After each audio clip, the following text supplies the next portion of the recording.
Bana, huyo ni Matonya, muuza magari used, anauza magari, wasanii wa Kongwe. 20% ni mkulima pia, anakodisha mashamba. Hawajibweteki wasanii wa zamani, wameamua kujipambania. PNC ni kinyozi hapa Dar es Salaam jamani. MB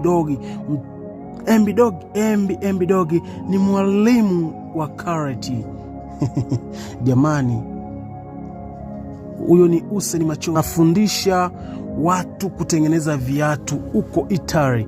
Huyo hapo ni mkaka ambaye anaitwa Mayunga, anauza chipsi. Aishawahi kuimba na msanii mkubwa sana anaitwa Econ. Huyo ni Best Naso, analima mkahawa na anamiliki hoteli, ni Best Naso. Huyo hapo ni producer Nas Business, Nas Maujanja, ni producer mkubwa sana ambaye kwa sasa anatengeneza nyimbo za dini.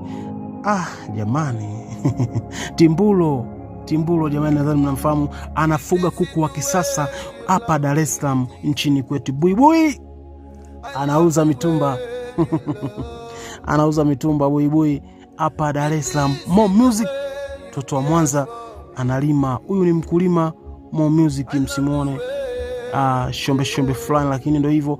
Huyu hapa ni Dogo Janja, analima karanga, analima huku na anadengu, analima. Iko vizuri, wasanii wetu hapa anajipambania. Young Dar es Salaam anamiliki pabu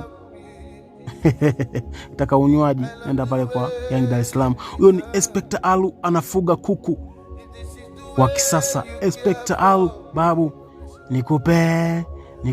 Huyo ni Bwana Misosi ni MC Bwana Misosi, nitoke vipi sasa vipi. Huyo ni Mari, ananunua na kuuza magari mzee wa pombe. Daz Baba, Daz Nunda, Daz Mwalimu, anapiga debe, ni mpiga debe mzuri sana Dar es Salaam hapa. Mchizi Mox mlimaji huyo Mchizi Mox. Huyo anaitwa Sipwa, ni marehemu ila aliajiliwa bwana. Huyu ni Sipwa, yani inaumiza sana. Kiuchifu ni mganga wa kienyeji, ni mganga mshikaji wetu Kiuchifu, ni mganga. Sumali anamiliki konga ya huko Mwanza na Dar es Salaam. Huyo anaitwa Benson Auzimi, ni MC Benson ni Auzimi. Pasha analangua madhao mbalimbali na kuleta mjini.